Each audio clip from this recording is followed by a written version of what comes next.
Against the advice of my friends, we actually kissed on the first date. You weren't supposed to do that then. At least that's what they said, but I think they lied too. But then how can she resist when John has a charm that none of her boyfriends before him had? He was a very nice kisser, and since my two prior boyfriends had each only had one arm, it was nice to have two arms around me. One boyfriend, he had his left arm shot off in an accident. My first boyfriend is the one I told you was flying the remote control plane. It got into the electrical wires, and he burned from the back of his head down to the heel, and he lost his right arm. John and Gay begin dating steadily.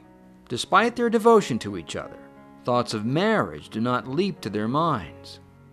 But I made a lot of trips to Danville after that. I was 16, okay, so I'm not, but I just know that I was quite taken with him probably about a month and a half after we started dating. I didn't have a lot of plans, you know. I wasn't a great planner. When Gay finishes high school in June of 1960, she and a friend celebrate their graduation in Myrtle Beach, South Carolina. John meets her at the train station when she returns. Perhaps I really knew how serious I was about him was when I saw him in the train station, and I realized how terribly bad I had missed him over just that short span of time. But if Gay's parents want to see her married, they want to see her go to college first. After, of course,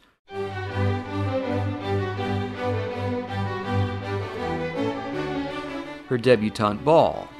The expectations of young ladies back when I was growing up was that you would graduate high school, make your social debut, and go to college. You didn't have to really major in anything very serious because you were expected to marry shortly after leaving college. We decided to kind of reverse all of that, skip the debut altogether, get married, and not go to college. It was a hell of a way to get out of a term paper. At the time, it seems almost like that's all it is. Although they have dated for more than a year, the decision to marry comes quickly. About a week before I got married, I guess. The relationship had gotten quite intense, and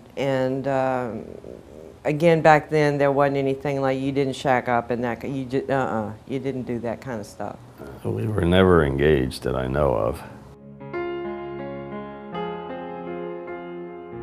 March 4th, 1961, less than a month after her 18th birthday, Gay informs her parents that she is getting married and that the wedding will happen later that day. They knew we were quite serious, and they weren't particularly thrilled, but I mean, I was 18, so there wasn't a lot they could, really say about it. They have arranged for a ceremony at the Presbyterian Church in Yanceyville, North Carolina. The event that marks the beginning of a marriage that will last more than 4 decades is not photographed.